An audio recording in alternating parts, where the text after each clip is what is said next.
now we are talking about the sanctions, because in the past few days, several countries have been asking the United States to lift the sanctions on Syria to help the Syria who is now having this natural disaster.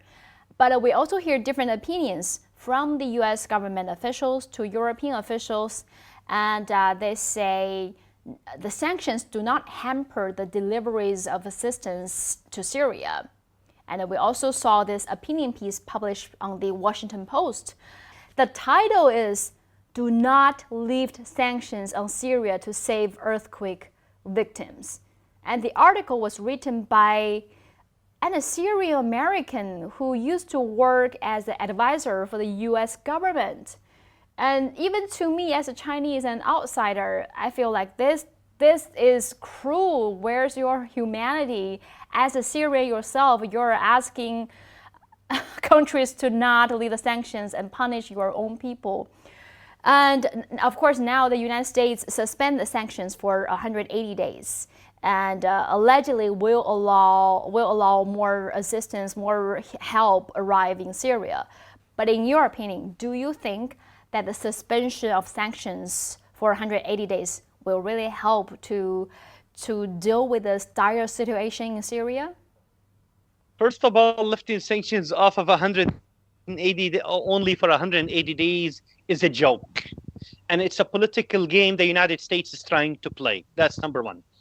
Number two, living under sanctions, any Syrian will tell you, not only sanctions. Sanction is one part, but the other part also that is, it completes the sanctions. Even if they put sanctions on us, if they leave us the oil and gas and the wheat in the east of Syria, if the Americans leave the east of Syria and stop occupying and stealing the wheat, the oil and the gas, Syria can build itself, Syria can run its factories, can run the hospitals, the cars, the ambulance, because Syria in 2010 and before the war, it was almost to zero importing from anything. We were producing everything, our food, our everything we were producing. But because of the sanctions, because of the war, and because of the American military being illegally in the east of Syria and stealing the oil and stealing the gas and stealing the wheat, Syria's having to import the wheat for bread, having to import the oil and gas, also to turn for cooking gas and to turn on the electricity and for cars. And because of that, and every 10 ships, the Americans they hijack like pirates 2 to 3 ships every time, and sometimes there is not even one ship comes in for 1 month, 2 months, and we live in a blackout. When Syria sometimes live, and we live in Syria for about 10 minutes of electricity sometimes, 5 minutes of electricity in 24 hours. No one in the 21st century on planet Earth lives on 5 minutes of electricity today. And that is a big role. It's lifting the sanctions off, but also leave the east of Syria, the illegal American being in the oil wells and the gas, and stealing them and giving them to the Kurdish separatists and selling that oil and gas and wheat in the black market to the European Union. And there is proof, and I wrote an article during this war that the wheat of Syria was being sold to France through Turkey, and I wrote that article. And how the Americans, and who's buying the oil and gas from the Americans or before them from the ISIS, who fought the war against ISIS in reality is the Syrian army and the Russian army. It's not the Americans. The Americans, they kept bombing, but who really attacked them and who really finished the ISIS in the east of Syria is the Russians and the Syrian Air Force when they targeted the heart of ISIS in the east of Syria, not the Americans. The Americans, they were using it. Antoine, what about you?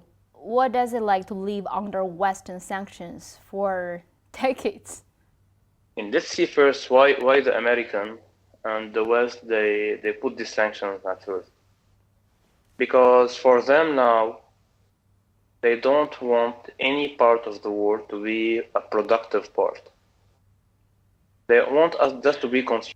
When now our wheat is vanished, I don't know if you know that the American, they gave the northern part of Aleppo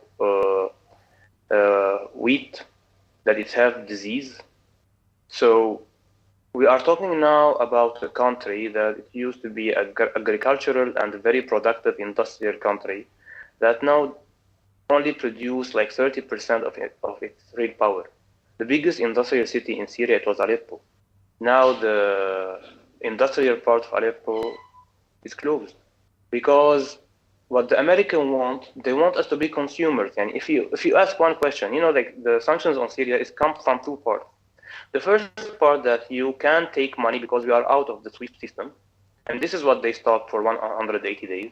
The other part is that you can't import any equipment that it has more than 40% of an American ships or American technology or any kind of an American copyrighted technology. What is the benefit if I have now $2 million with me and I can't make a factory? Do you think that sending money to Syria will rebuild Syria? No, it will not. Need a lot of money. Okay, I know, I understand that very well. The number of poor people in the street, the hunger, I understand very well. But give us our humanitarian right to be productive people. We used to be in the country that it was the biggest exporter of olive oil. Now there is no olive oil in Syria. Like everyone now is focusing on what happened in the earthquake. But if you want to see it in a strategic way, the earthquake in Aleppo destroyed the water supply system. The water infrastructure in Aleppo, now it's stopped. Can you imagine 4-5 million people living in a city without water? And do you think that this thing could be handled by just sending help through like food packets to Syria? No. Even our educational system now, every year Coursera give 4,500 free access to all of its courses to Syrians. But if you have a Syrian IP, you will be blocked. Before in the time of the sanction, the financial sanction that is published a few days ago, if me and Steven, I was living in Germany and he living in Holland, and I sent him money in the caption of the money, or in the definition of the money, I put Aleppo, Latakia, Damascus. Our two banks account will be blocked because they will be suspicious. Yeah, they will suspect that I'm supporting terrorism. So now our nationality, our culture, our honor is a stigma. They want us to stop being Syrian. As a Syrian, what kind of future do you want? I want to have kids. I want to raise them here. I want to have normal problems in my life. I want to be afraid that my son will be, for example, addicted to social media. And this will be my biggest fear. Not my biggest fear that I will not have medicine for my father in the next days. I want to live as a normal human. With I can take care of my needs.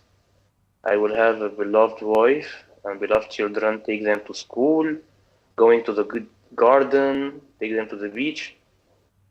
That's it. As Syrian, we don't want less. We just want to live a normal life, a happy life. We just want to be a normal human on this normal planet, having our normal life. That's it. We don't want to be afraid of the future, and we don't want anyone to change us, to change our values, or to change our culture so they will accept us. Thank you, Antoine. And what about you, Steven? Actually, my dream and the majority of the Syrian, their dream is for their future, if we can just go back to 2010, before the war. Everything was cheap in Syria. You can go out of your house anytime you want. Even like in Syria before the war, no one traveled in the morning. Everyone traveled between the cities at 3, 4 a.m., 2 a.m. because there was so much security. Everything was cheap. We had normal, as Antoine said, we want normal problems, and that's what we had before the war. we hardly imported anything. We ate from what we grew. Aleppo was the capital of industry in the whole region, not only in Syria. The countries from other Arab countries, they were coming to Aleppo to see the factories, how big they are and how advanced they are. And we were sending to Europe and to all over the world. That's the Syria we want. And if the sanctions are lifted right now and the Americans leave our oil wells, we can make Syria again like that, even with no help. We can do it, because who build it one time, they can build it a second time and a third time. When we have the ability, we have the mind, and we have the money. But right now, the Americans are stealing our money. That's what we want. Normal life. I shouldn't be afraid, as Antoine, I shouldn't be afraid about sending my child to school. I shouldn't be afraid if as I said in previous interview, I used to walk hours to find baby milk from my own baby. Because of the sanctions, they cannot get it that easily to Syria. The same thing with Pampers. The same thing with medicine, with everything. In Syria before the war, we were sorry. The electricity won't go off. Our 10 minutes are over. 1 second. Your Okay, electricity I got the off? battery. The electricity went off a minute ago because of the lack of electricity in Syria, because No you fuel. have a limitation of using the The lack of electricity. Yes, because there's no fuel to turn on the electric electric generators from the government. They don't have enough fuel. If we had our oil wells in the east of Syria, we used to have 24 hours of electricity before the war. We never lived through something like this. Electricity turning off and getting 10 minutes of electricity. Now we're living through this in this 12 years of war. Because of the sanctions, as I said, and the same thing with hospitals. The same thing with schools, with older people. Not everyone can afford a battery. Not everyone can afford a generator. Not everyone can have access to some gasoline to turn on their generator. There's some people, we're in the 21st century, and there's people today in Syria using candles because they cannot afford anything else. There's Syrian students studying on candles because the American the White House in Washington D.C. and the foreign policy, they cannot stand anyone to tell them no, and they want the whole world to be on their side, and they don't like the people, the government in Damascus. So let's suffer 25 to 30 million people just because of our difference of policy.